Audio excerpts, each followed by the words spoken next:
unmute themselves.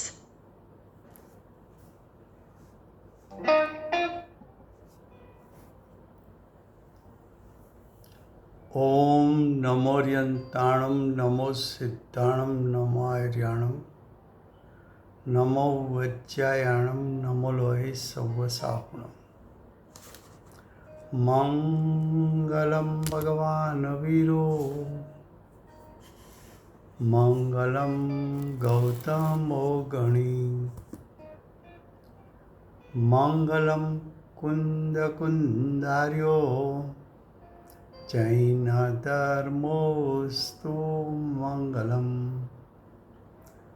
ओंकार बिंदु संयुक्तम नित्यं जयन्ति योगिनो कामदं मोक्षदं चैव ओंकाराय नमो नमः अहोपकार जिनवर्नो कुंदनो ध्वनि दिव्यनो जीन कुंद ध्वनि आप्या अहो आ गुरु कहाननो तुझ ज्ञान ध्यान नो रंग अमया दर्श रहो ओ शिव पद तक तुझ संग माता हाथ ग्रहो।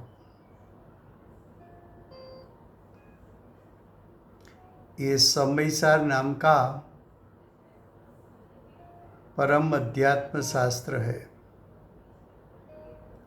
भगवत कुंकुंदाचार्य देव ने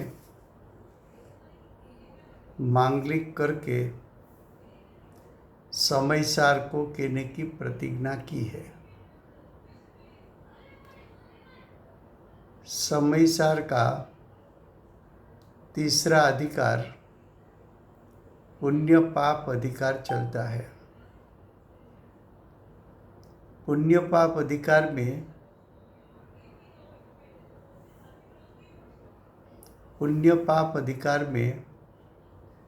पुण्य पाप में छुपा हुआ आत्मा का त्रिकाल शुद्ध स्वरूप आचार्य भगवान दिखाना चाहते हैं। पुण्य पाप अधिकार की 151 गाथा चलती है। ये गाथा का विषय है कि ज्ञान मोक्ष का कारण है। अगली गाथाओं में आचार्य भगवान ने ये सिद्ध किया था कि शुभाशुभ भावों बंध का कारण है। अब आचार्य भगवान ये सिद्ध करना चाहते हैं कि ज्ञान मोक्ष का कारण है। तो 151 की टीका, उसमें लास्ट 3 लाइन बाकी है। पेज 245।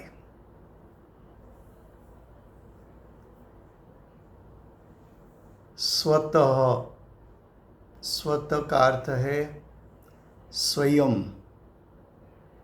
स्वतः का अर्थ है स्वयं सिद्ध। स्वतः का अर्थ है अनादि से सद्भाव रूप। आत्मा कैसा है? तो कि आत्मा स्वतः यानी स्वयं सिद्ध। आत्मा अनादि से सद्भाव स्वरूप।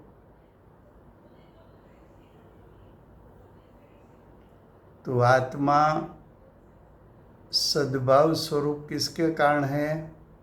तो कि स्वयं के कारण से। उसको सद्भाव रूप रहने में निमित्त की या परद्रव्य की अपेक्षा नहीं है। तो स्वतः यानी स्वयं से ही चैतन्य का अर्थ है आत्मद्रव्य, वो आत्मद्रव्य कैसा है? भवन मात्र। भवन का एक अर्थ है होना, चैतन्य का होना, चैतन्य की विद्यमानता, चैतन्य सत स्वरूप, चैतन्य। भवन का दूसरा अर्थ है परिणमन। चैतन्य परिणमन,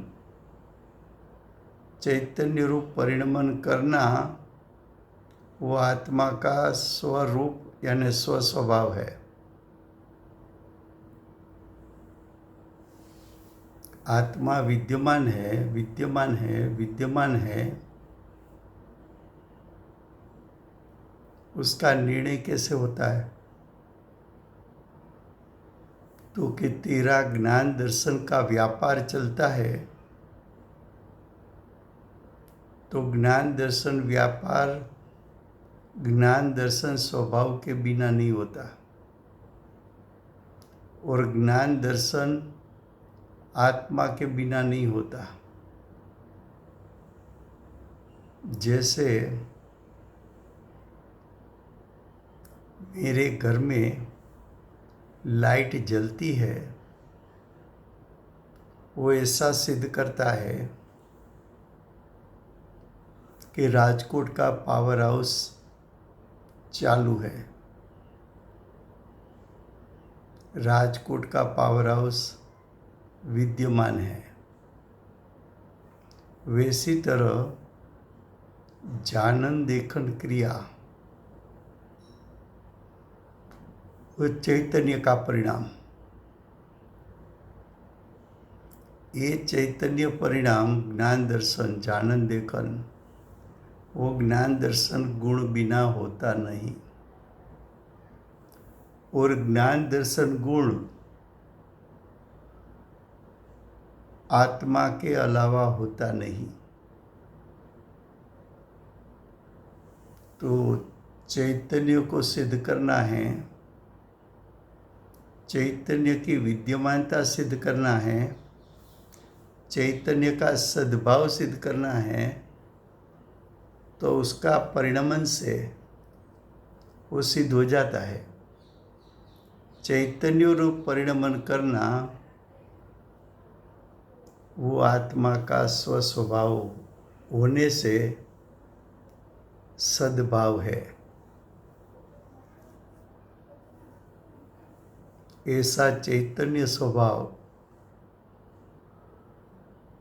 उसका लक्ष्य करने से चैतन्य स्वभाव में से निर्मल ज्ञान दर्शन रूप परिणमन प्रकट होता है। तो आत्मा स्वभाव से कैसा है? तो कि चैतन्य मात्र है।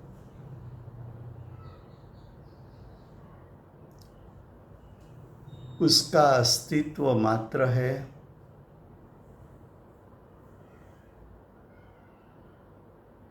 उसकी विद्यमानता अनादिकाल से है। ऐसा चैतन्य स्वरूप, ऐसी विद्यमानता, ऐसा परिणमन स्वरूप शुद्धात्मा, वो स्वयं अनादिकाल से है। उसको किसी ने बनाया नहीं। अन्य मत 363 पाखंड मत है, उसमें कुछ मत ऐसा मानते हैं कि भगवान इस विश्व का कर्ता है। भगवान ने विश्व की रचना की है। कोई सुपर पावर ने विश्व की रचना की है। यह आचार्य भगवान ऐसे मतों का खंडन करते हैं। भगवान को कर्ता मानना वो विपरीत अभिप्राय होने के कारण मिथ्यात्व है। ये अज्ञान होने के कारण वो मिथ्या ज्ञान है।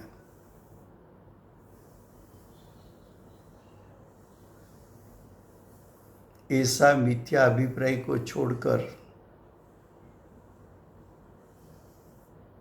आत्मा स्वस्वभाव के कारण अनादिकाल से स्वयं चैतन्यमय स्वभाव स्वरूप सद्भाव उसका है। उसका सद्भाव है, उसको कारण बताया ब्रैकेट में पंडित जी ने। क्योंकि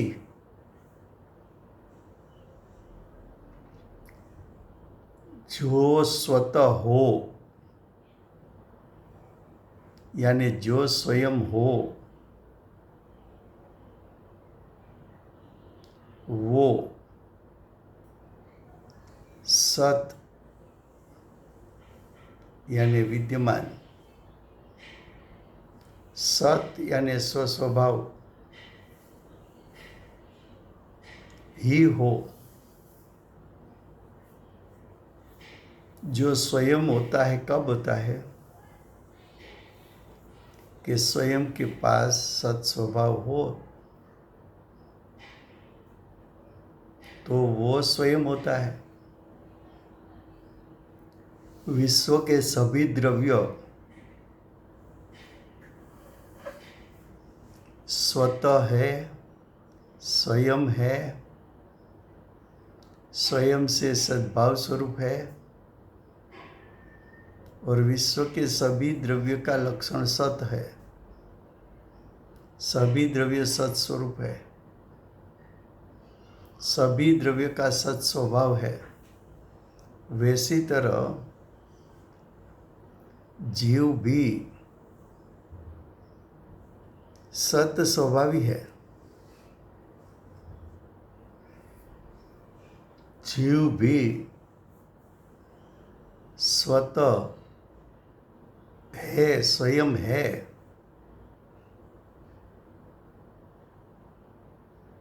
तो देखो,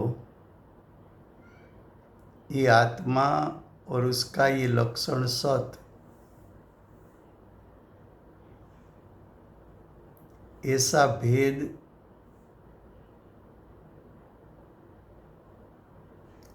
भेद शब्द में होता है।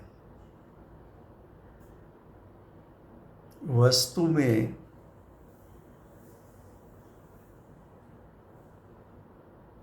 ये सत लक्षण,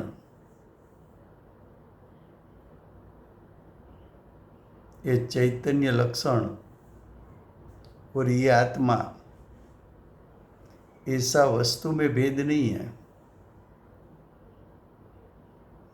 ये सत आत्मा का स्वभाव है, ऐसा शब्द से भेद हम करते हैं। वस्तु तो सत स्वरूप ही है, वहाँ कोई भेद नहीं है। तो क्या कहा? तो कि ये गाथा में तो ज्ञान मोक्ष का कारण है, ये सिद्ध करना है। तो बताया ज्ञान यानी आत्मा चैतन्यमयी,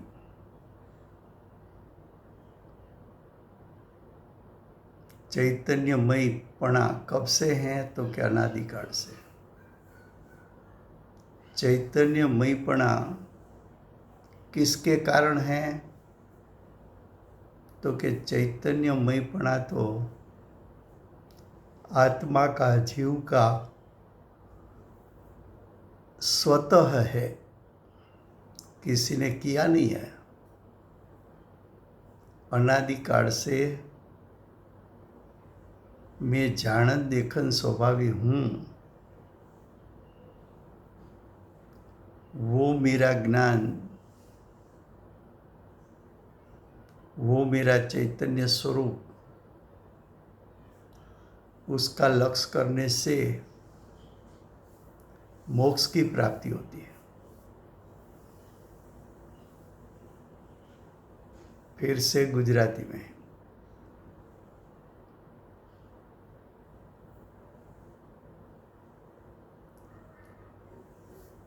गाथा 151 એની ટીકા ચાલે છે। ટીકામાં પેજ 245 એની બીજી લાઈન ચાલે છે।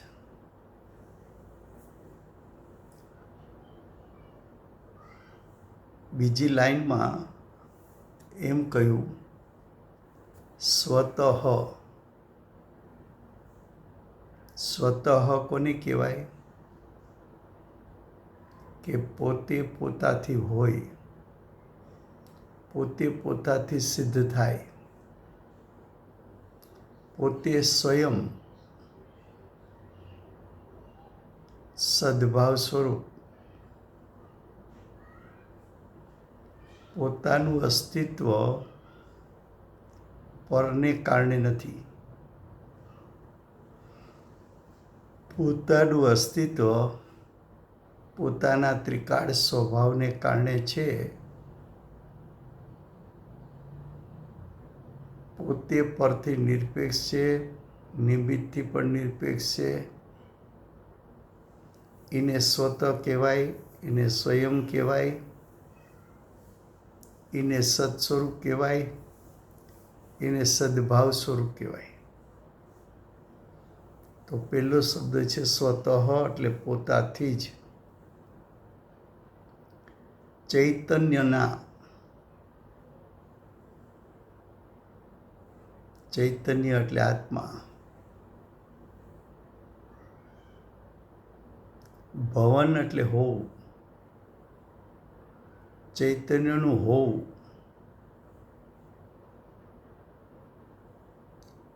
ચૈતન્યનું હોવું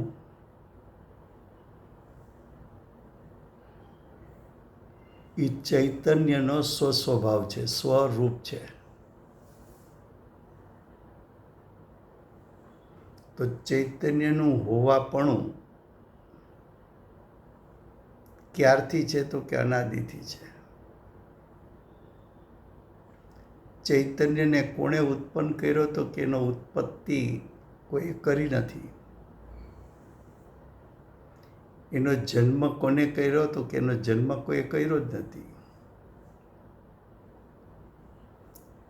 એ અનાદિકાળથી ચૈતન્યમય સ્વભાવ સહિત વિશ્વમાં સદભાવ રૂપ છે, વિદ્યમાન છે। ભવનનો બીજો અર્થ છે પરિણમન, ભવનનો ત્રીજો અર્થ છે સ્વભાવ। જો ચૈતન્ય સ્વભાવ માત્ર સ્વરૂપ,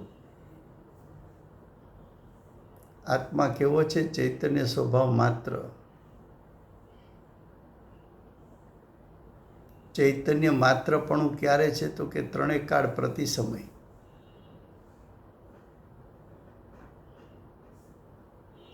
ચૈતન્યનું ભવન એટલે ચૈતન્યનું હોવાપણું, ચૈતન્યનું અસ્તિત્વ, ચૈતન્ય સ્વરૂપે સત,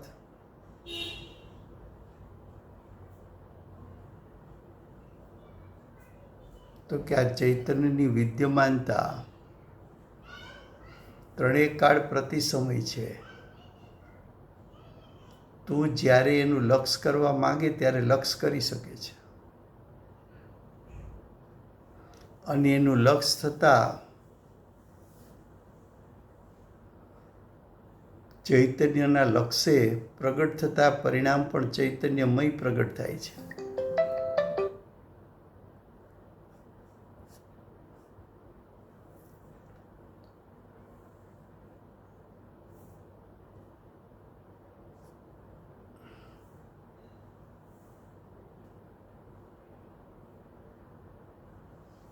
તો કે છે કે ચૈતન્યના ભવન માત્ર સ્વરૂપ હોવાથી સદ્ભાવ છે. કારણ કે જે સ્વતઃ હોય, સ્વયં હોય, તે સત સ્વરૂપ જ હોય. એટલે કે તે વિદ્યમાન સ્વરૂપે જ હોય. વિશ્વમાં છ દ્રવ્ય સ્વયં છે. છ દ્રવ્ય સદ્ભાવ સ્વરૂપ છે. છ દ્રવ્ય સત છે. છ દ્રવ્ય વિદ્યમાન છે. તેમ જીવ પણ સ્વતઃ છે. જીવ પણ સ્વયં છે. જીવ પણ સદ્ભાવ સ્વરૂપ છે. જીવ પણ ત્રણેય કાળ પ્રતિ સમય વિદ્યમાન છે. તું જ્યારે ચાહે ત્યારે તું એનું લક્ષ કરી ચૈતન્યમય પરિણમન કરી અને મોક્ષની પ્રાપ્તિ કરી શકે છે.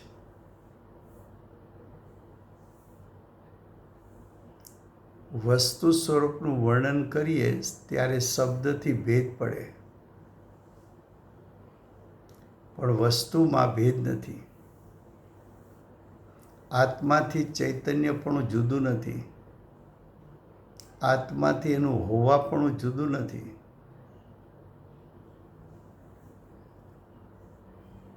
પણ શબ્દ દ્વારા કહેવામાં આવે ત્યારે એમ કહેવાય કે ચૈતન્ય આત્માનું લક્ષણ છે, ચૈતન્ય આત્માનો ગુણ છે, ચૈતન્ય આત્માનો સ્વભાવ છે. એવો શબ્દભેદ સમજવા માટે કરવો પડે.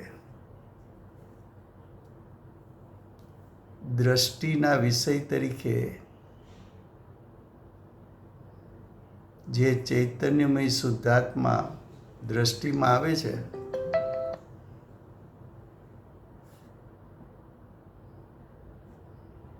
એ દ્રષ્ટિમાં આવતા ચૈતન્યમય પરિણામ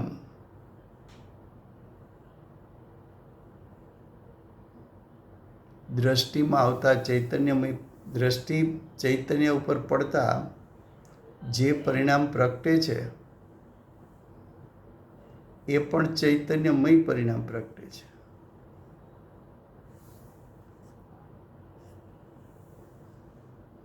તો શું કહે છે?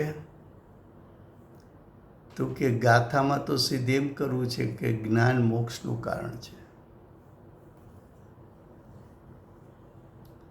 જ્ઞાન દર્શન સ્વભાવી શુદ્ધાત્મા છે અને ચૈતન્યમય શુદ્ધાત્મા કહેવાય છે.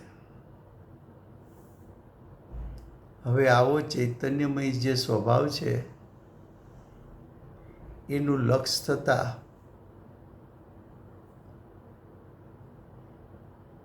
જે સમ્યક જ્ઞાન પ્રગટે છે, એ સમ્યક જ્ઞાન મોક્ષનું કારણ છે. अब भावार्थ, मोक्ष का उपादान तो आत्मा ही है. मोक्ष क्या है? तो कि मोक्ष परिपूर्ण शुद्ध दशा,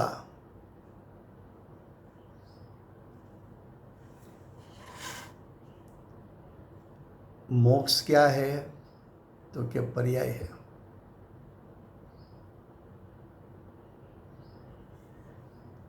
पर्याय उत्पन्न कहाँ से होती है? तो कि त्रिकाल उपादान में से, शुद्ध उपादान में से.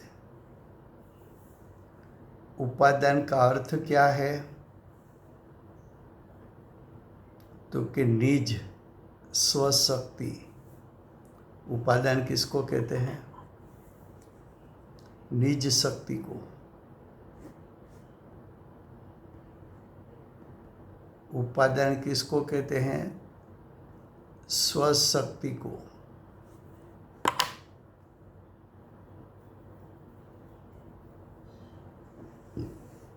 निज शक्ति, स्वशक्ति। आत्मा की स्वशक्ति क्या है? तो कि आत्मा में दो प्रकार की शक्ति है। आत्मा का अनंत स्वभाव, वो आत्मा की स्वशक्ति है।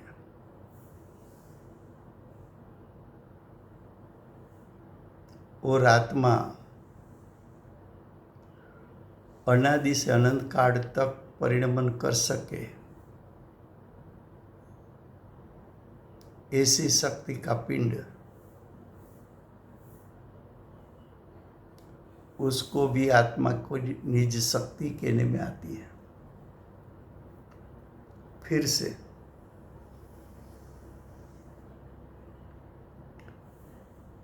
मोक्ष का उपादान तो आत्मा ही है। मोक्ष क्या है? तो कि आत्मा की परिपूर्ण शुद्ध दशा।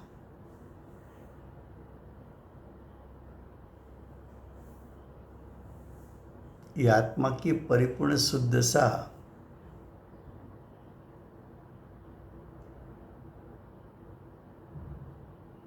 उसका उपादान कारण, कारण दो है, उपादान कारण और निमित्त कारण।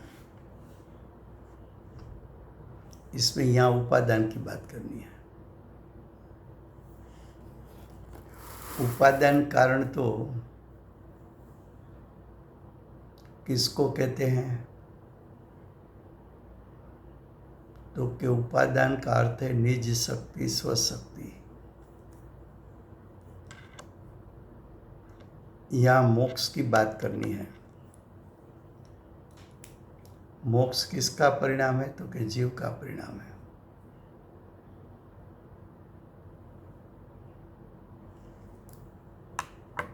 मोक्ष जीव का परिणाम है।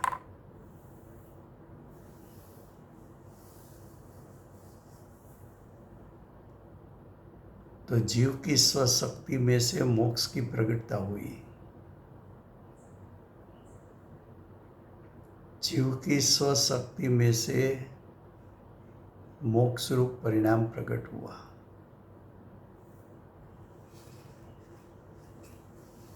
तो प्रश्न ये है, जीव का उपादान किसको कहे? आत्मा का उपादान किसको कहे?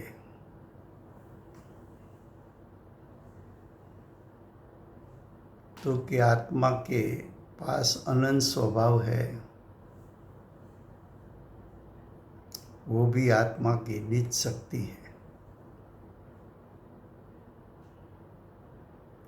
आत्मा के पास श्रद्धा गुण, ज्ञान गुण, चारित्र गुण, सुख गुण, वीर्य गुण आदि अनंत असाधारण गुण, अनंत विशेष गुण, अनंत सामान्य गुण, इससे अनंत स्वभाव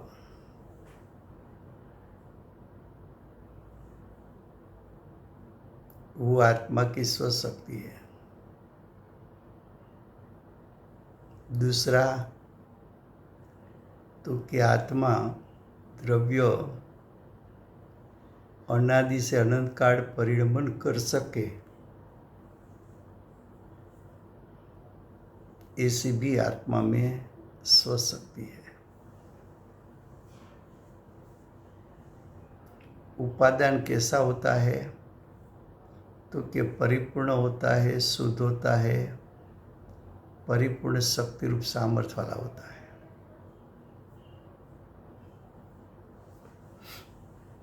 तो आत्मा में अनंत शक्ति शुद्ध है, श्रद्धा, ज्ञान, दर्शन, चारित्र आदि।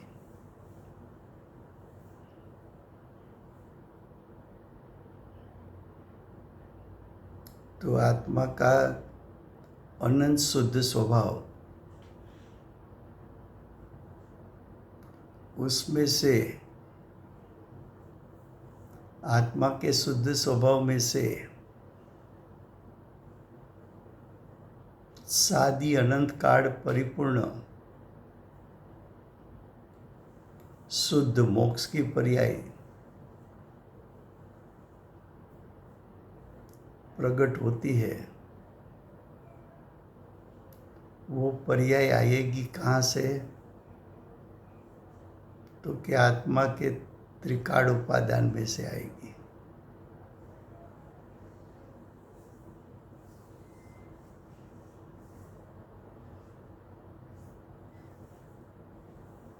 तो मोक्ष का कारण तो आत्मा का त्रिकाल उपादान है। कारण दो प्रकार के हैं, एक उपादान, दूसरा निमित्त। आपको मोक्ष प्रकट करना है तो निमित्त कारण कौन?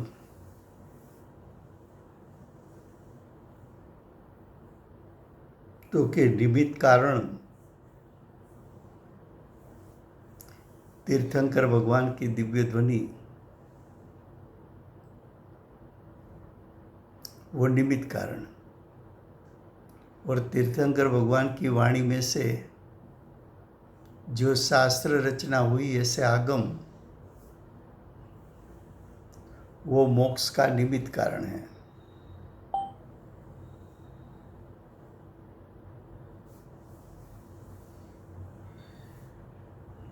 तो कि मोक्ष प्रगटेगा कहाँ से? तो कि आत्मा की स्वशक्ति में से। आत्मा की स्वशक्ति को क्या कहते हैं? तो कि उपादान। तो आत्मा की निज शक्ति में से मोक्ष की प्रकटता होती है। तो आत्मा की निज शक्ति को उपादान कहने में आता है, उपादान को स्वशक्ति कहने में आता है, निज शक्ति कहने में आता है।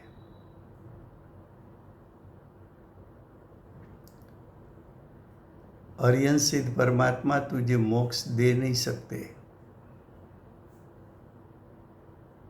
तेरी मोक्ष रूप पर्याय तो तेरी आत्मा की निज शक्ति में से ही प्रकट होगा।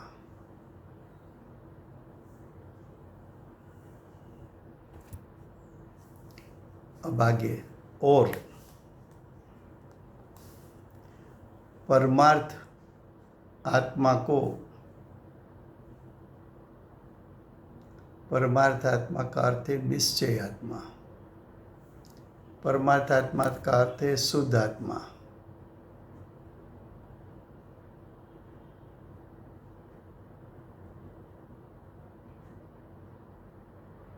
तो कि शुद्ध आत्मा का ज्ञान स्वभाव है।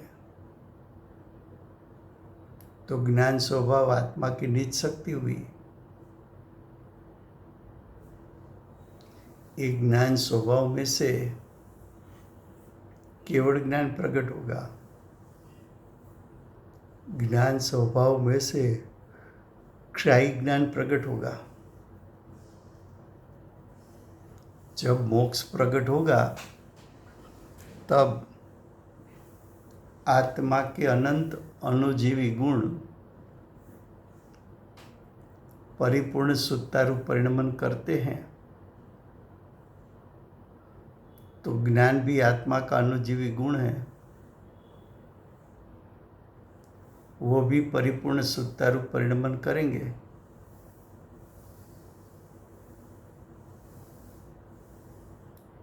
तो ज्ञान स्वभाव है,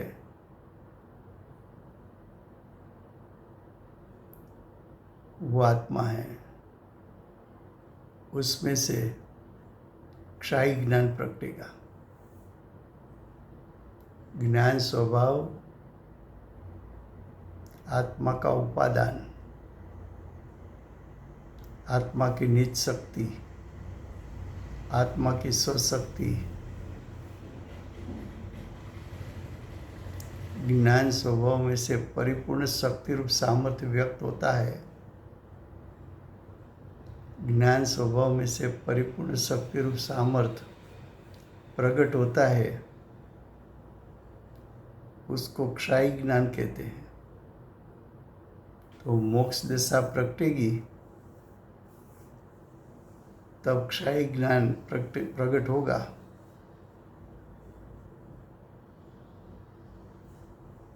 तो ज्ञान है वही आत्मा है।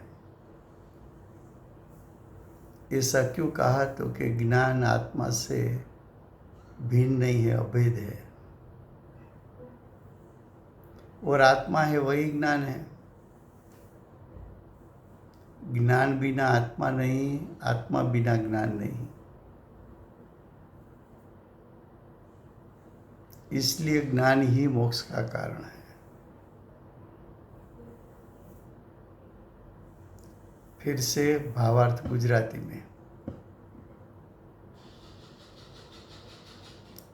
મોક્ષનું મોક્ષ શું છે? તો કે આત્માની પર્યાય છે।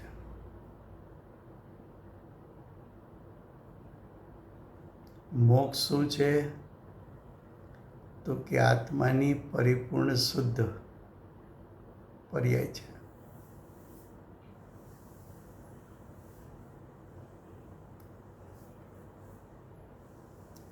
એ મોક્ષરૂપી પર્યાય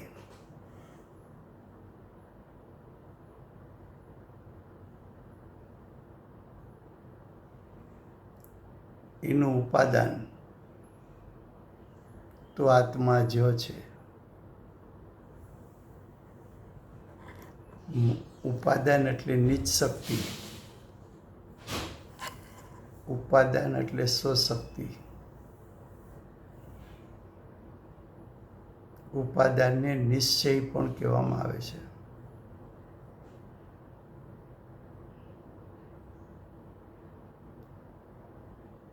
તો આત્માની નિજ શક્તિ, આત્માનું ઉપાદાન ત્રિકાળ એટલે ત્રણેય કાળ શુદ્ધ હોય છે। આત્મામાં નિજ શક્તિ શું છે? તો કે આત્મા પાસે અનંત ગુણ છે, એની નિજ શક્તિ છે। ગુણને ગુણ પણ કહેવાય, ગુણને સ્વભાવ પણ કહેવાય। તો આત્માના અનંત ગુણ કહો કે આત્માના અનંત સ્વભાવ કહો, એ આત્માની નિજ શક્તિ છે। આત્મામાં બીજી નિજ શક્તિ છે, કઈ? તો કે અનાદિથી અનંતકાળ આત્મા પરિણમે, પ્રત્યેક સમયે નવા નવા પરિણામ ઉત્પન્ન કરે, છતાં એની સ્વશક્તિમાં વધઘટ ન થાય, એવું અનાદિથી અનંતકાળ પરિણમવાનું શક્તિરૂપ સામર્થ્ય, એને પણ આત્માની નિજ શક્તિ કહે છે।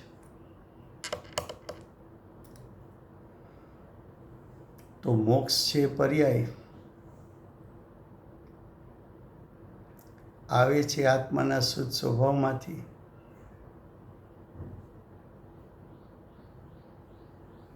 માટે મોક્ષનું ઉપાદાન કારણ આત્મા પોતે જ છે। મોક્ષની પ્રગટતા કરી શકાય અને મોક્ષરૂપી પર્યાય સાદી અનંતકાળ પ્રગટા કરે એવું શક્તિરૂપ સામર્થ્ય તો નિગોદના જીવમાં પણ છે, અને એવું શક્તિરૂપ સામર્થ્ય સાધક પાસે પણ છે અને અરિહંસિત પાસે પણ છે।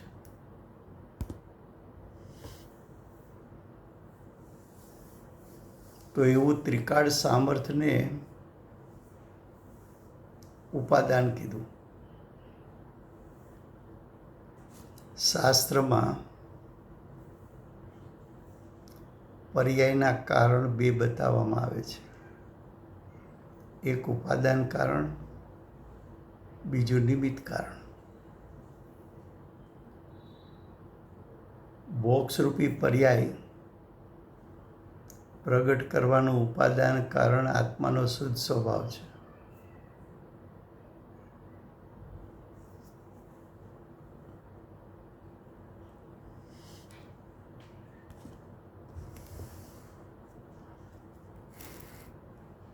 પણ નિમિત્ત કારણ, મોક્ષની પ્રાપ્તિનું નિમિત્ત કારણ તીર્થંકર ભગવાનની વાણી છે. એમાંથી રચાયેલા શાસ્ત્રો છે. કોઈ પણ જ્ઞાનીએ રચેલા શાસ્ત્રો જીવને મોક્ષ માર્ગ અને એનું ફળ પ્રગટ કરવામાં નિમિત્ત થાય છે.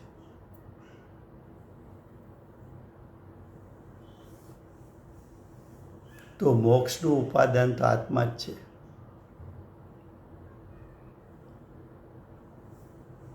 પણ આત્મા કેવો છે? જ્ઞાન સ્વભાવી. માટે જ્ઞાનને મોક્ષનું કારણ કીધું. જ્ઞાન સ્વભાવ કેવો છે? તો કે અસાધારણ છે. એનામાં સ્વપરનો વિવેક કરવાની શક્તિ છે. અને સ્વપરનો વિવેક કરવાની શક્તિ હોવાથી સ્વદ્રવ્ય પરદ્રવ્ય વચ્ચેનું ભેદ પાડીને પરદ્રવ્યનું લક્ષ છોડીને સ્વદ્રવ્યમાં સ્થિર થતા જીવને મોક્ષ માર્ગ એનું ફળ મોક્ષની પ્રાપ્તિ થાય છે.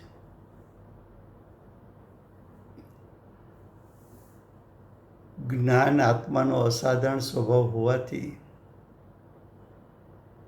અને જ્ઞાનનું કાર્ય જાણવું હોવાથી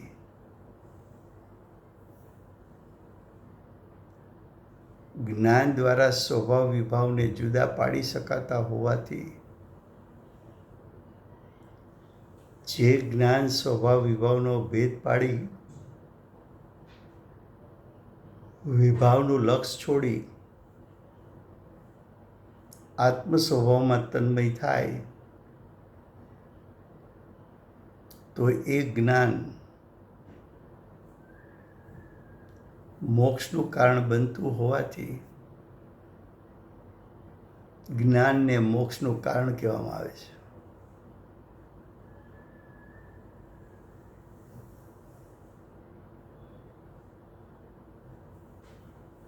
જ્ઞાન સ્વભાવી આત્માનો અસાધારણ સ્વભાવ છે. આવો સ્વભાવ અન્ય 5 દ્રવ્યમાં નથી. જ્ઞાન સ્વભાવ આત્માનો ત્રિકાળ સ્વભાવ છે. આત્માની સત્તામાં અભેદ છે. માટે જ્ઞાન છે તે આત્મા છે અને આત્મા છે તે જ્ઞાન છે. જ્યાં જ્યાં જ્ઞાન છે ત્યાં ત્યાં આત્મા છે અને જ્યાં જ્યાં આત્મા છે ત્યાં ત્યાં જ્ઞાન છે. તો મોક્ષનું ઉપાદાન કારણ આત્માનો જ્ઞાન સ્વભાવ હોવાથી જ્ઞાનને જ મોક્ષનું કારણ કહેવામાં આવે છે. માટે જ્ઞાનને જ મોક્ષનું કારણ કહેવું યોગ્ય છે.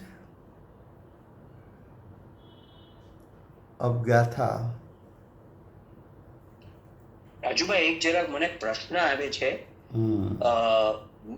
પર્યાય તો બદલતી હોય અને ધ્રુવ તો કાયમ રહે છે, તો એ બેવનું એટલે એમાંથી પર્યાય દ્રવ્ય જો પર્યાય બનાવી દે તો એ બેમાં કંઈક ભેળસેળ ન થઈ જાય? ઇન ધ સેન્સ કે એક સાથે ભેળસેળ જેવું કંઈ નહીં થઈ જાય? કારણ કે બેવ અલગ અલગ રીતે પોતપોતાનું કામ કરે છે, તો જ્ઞાનને આપણે આત્મા કહીએ તો જ્ઞાન તો એક પ્રકારની પર્યાય જ થઈ ને ભાઈ.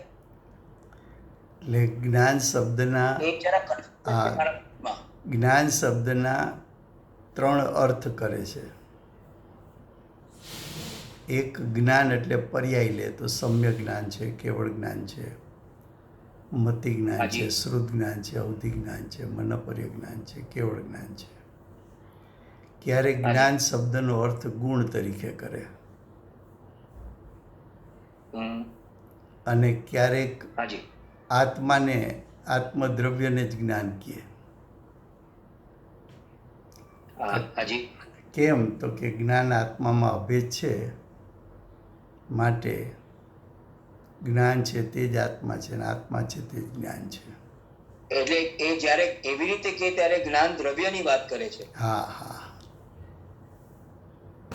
ઓકે. એટલે આપણે જોવું પડે કે આ ગાથામાં જ્ઞાન હાજી. શબ્દનો અર્થ જ્ઞાન દ્રવ્ય છે. હા કે ભાઈ કોઈ પણ ગાથા હોય જ્ઞાન શબ્દ આવે તો આપણે ચેક કરવાનું હાજી. કે અહીંયા કયો અર્થ બેસે છે. જ્ઞાન એટલે જ્ઞાનની પર્યાય કહે છે, જ્ઞાન એટલે જ્ઞાન ગુણ કહે છે, કે જ્ઞાન એટલે આત્મદ્રવ્ય કહે છે.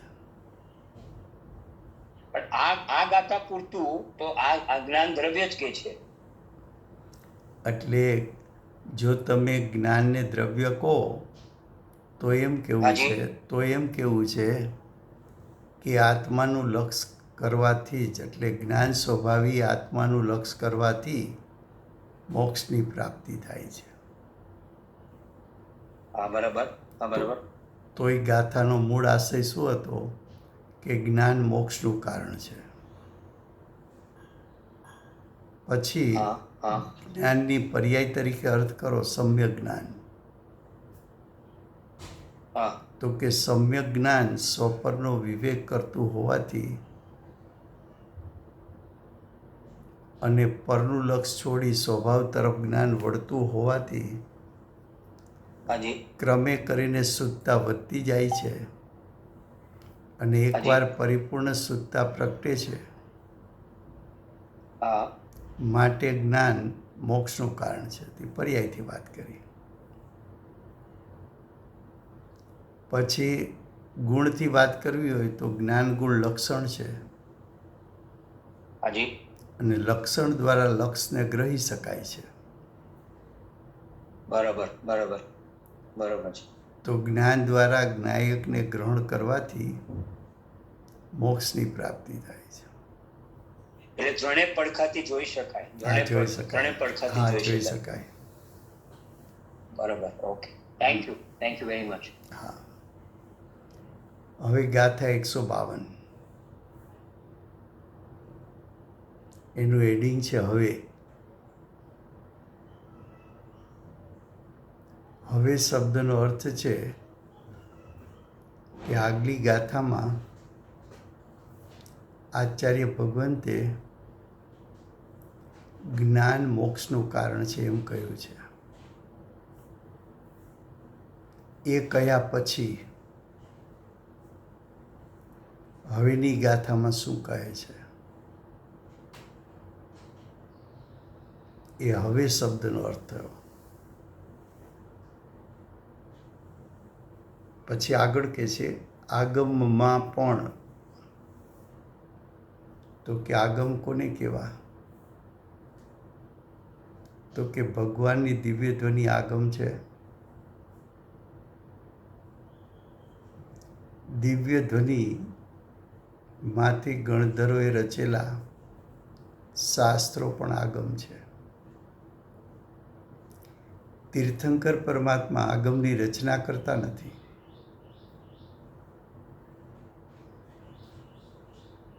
તીર્થંકર પરમાત્માનો ઉપદેશ દિવ્ય ધ્વનિ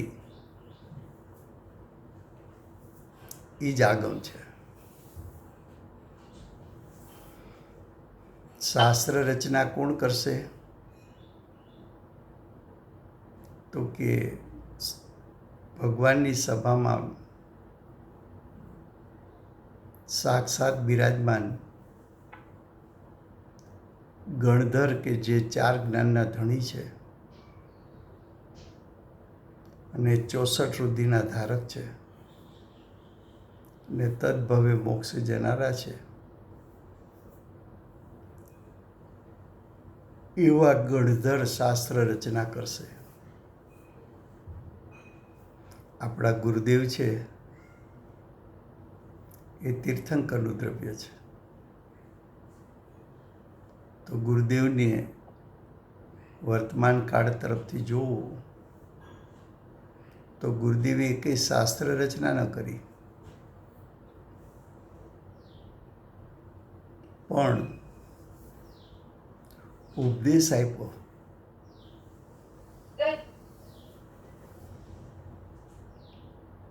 બેનશ્રી ભવિષ્યમાં ગણધર છે, તો ગુરુદેવમાં અત્યારથી તીર્થંકરના ગુણ દેખાતા હતા. શાસ્ત્ર રચના ન કરી. તીર્થંકરને દિવ્ય ધ્વનિનો યોગ હોય તો ગુરુદેવને વાણીનો યોગ હતો.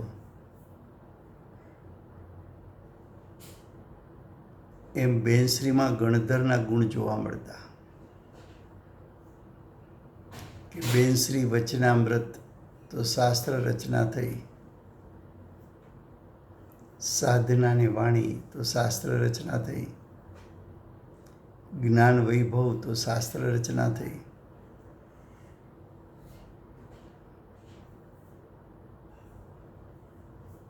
કારણ કે ગણધરનું દ્રવ્ય છે. તો અહીંયા કે છે આગમમાં પેલા આચાર્ય ભગવંતે ન્યાયયુક્તિથી સિદ્ધ કર્યું કે જ્ઞાન મોક્ષનું કારણ છે.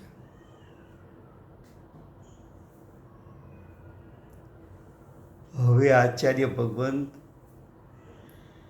વાત તો એ જ કરવી છે કે જ્ઞાન જ મોક્ષનું કારણ છે. પણ જ્ઞાન મોક્ષનું કારણ છે એ શિષ્યોને વિશ્વાસ બેસે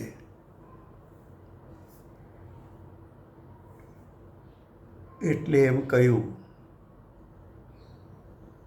કે આગમમાં પણ જ્ઞાનને જ મોક્ષનું કારણ કહ્યું છે.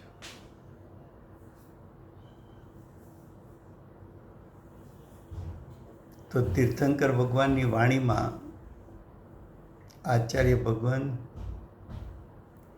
તીર્થંકર ભગવાન પાસે ક્ષાયિકનું સ્વરૂપ સાંભળીને આવ્યા છે. ક્ષાયિકનું સ્વરૂપ એટલે મોક્ષનું સ્વરૂપ એ સાંભળીને આવ્યા છે. તો ભગવાનની દિવ્ય ધ્વનિમાં શું આવ્યું? તો કે ત્યાં પણ એમ જ આવ્યું છે કે જ્ઞાન જ મોક્ષનું કારણ છે.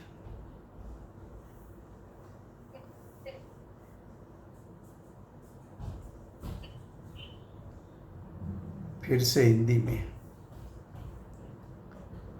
गाथा 152 उसका हेडिंग है अब. अब का अर्थ है अगली गाथा में आचार्य भगवान ने ज्ञान मोक्ष का कारण है ऐसा सिद्ध किया था.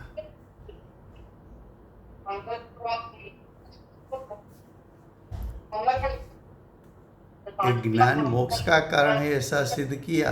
All participants are muted and they can unmute themselves.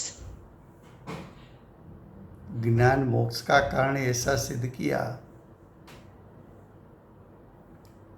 उसके बाद इस गाथा में आचार्य भगवान क्या कहना चाहते हैं? तो आचार्य भगवान ज्ञान मोक्ष का कारण है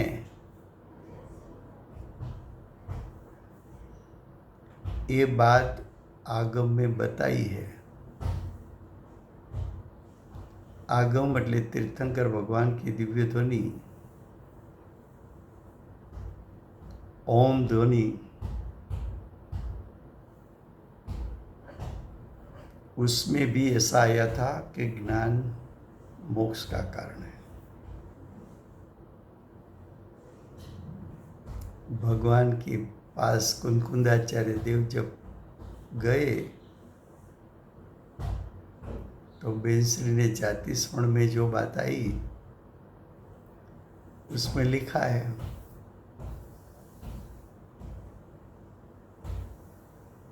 कि कुंकुंदाचार्य देव जब महाविद्य क्षेत्र पधारे तब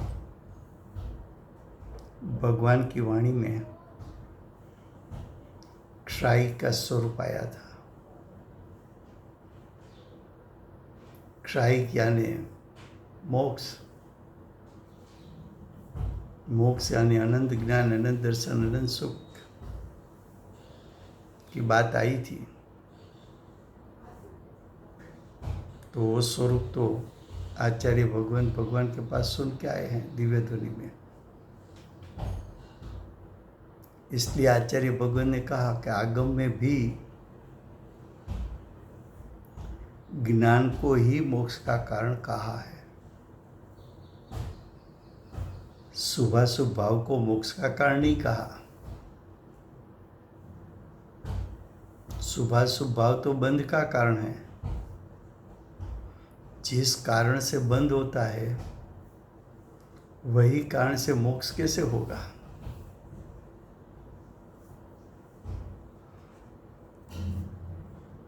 भगवान की दिव्य ध्वनि को आगम कहा इसलिए कि भगवान के उपदेश में से ही गणधरों 12 अंग 14 पुरों की रचना करते हैं। तीर्थंकर स्वयं शास्त्र रचना नहीं करते, उसको शास्त्र रचना का विकल्प भी नहीं होता। और दिव्य ध्वनि भी छूटती है, वो भी विकल्प में आए बिना अतिशय के कारण छूटती है। तो आगम में भी ज्ञान को ही मोक्ष का कारण कहा है, ऐसा आचार्य भगवान दिखाते हैं। अब गाथा 152 साथ में पढ़ते हैं। परमार्थमा अणस्थित जे तपने करे व्रतने धरे सगड़ुयते तप बाळने व्रत बाळ सर्वज्ञो कहे। उसका गाथार्थ, परमार्थमा अस्थित, પરમાત્મા અસ્થિત એટલે આત્મ સ્વભાવમાં જે લીન થયો નથી, આત્મ સ્વભાવની લીનતાથી રહિત, ऐसा जो जीव, ऐसा का अर्थ है अज्ञानी जो जीव तप करते हैं और व्रत धारण करते हैं। कौन? अज्ञानी। उसका यानी अज्ञानी का वो सर्व तप और व्रत, सर्व तप और सर्वव्रत सर्वज्ञ ने बाढ़ तप बाढ़ व्रत कहा है। इसका अर्थ कल चलेगा, समय हुआ है। वर्तमान 24 आखरी तीर्थंकर बाल ब्रह्मचारी महावीर भगवानનો जय हो। महाविद्य क्षेत्रे विचरता प्रथम तीर्थंकर धर्म धुरंधर अनंत चतुष्टयना धारक दिव्य ध्वनिना दातार આપણા શાસન ઉપકારી શ્રી સિમંદર ભગવાનનો જય હો. કળીકાળ સર્વજ્ઞ કેવળ જ્ઞાનની તળેટીમાં બેઠેલા મા સમર્થાચાર્ય આગમના રચિતા ભગવત શ્રી કુંકુંદાચાર્ય દેવનો જય હો. વર્તમાન કાળે સમ્યક દર્શનનો ઉપદેશ આપનાર તીર્થના નાયક, તીર્થના સ્થાપક, તીર્થના પ્રવર્તક પરમ કૃપાળુ શ્રી સદગુરુદેવનો જય હો. પૂજ્ય ગુરુદેવના શિષ્યમાં શિરોમણી સ્વાનુભવયુક્ત જાતિસ્મરણ જ્ઞાનયુક્ત પ્રસમમૂર્તિ ભગવતી માતનો જય હો. સમ્યક દર્શનની પ્રાપ્તિમાં નિમિત્ત રહો સર્વ જીનવાણી માતનો જય હો. પૂજ્ય ગુરુદેવ અને માતાજીની સાધના ભૂમિ સુવર્ણપુરી ધામનો જય હો. સુવર્ણપુરી ધામમાં બિરાજતા સર્વે દેવશાસ્ત્ર ગુરુ ભગવંતનો જય હો. વર્તમાન ગુરુ અને ભવિષ્યના તીર્થંકર શ્રી સૂર્યકૃતિનાથ ભગવાનનો જય હો. શ્રી સૂર્યકૃતિનાથ ભગવાનના સમવસ્ત્રના મુખ્ય ગણધર દેવેન્દ્ર કૃતિનાથ ભગવાનનો જય હો. પરમ દિગંબર જૈન ધર્મનો જય હો. Thank you very much Rajubhai. બધાને જય જીનેન્દ્ર.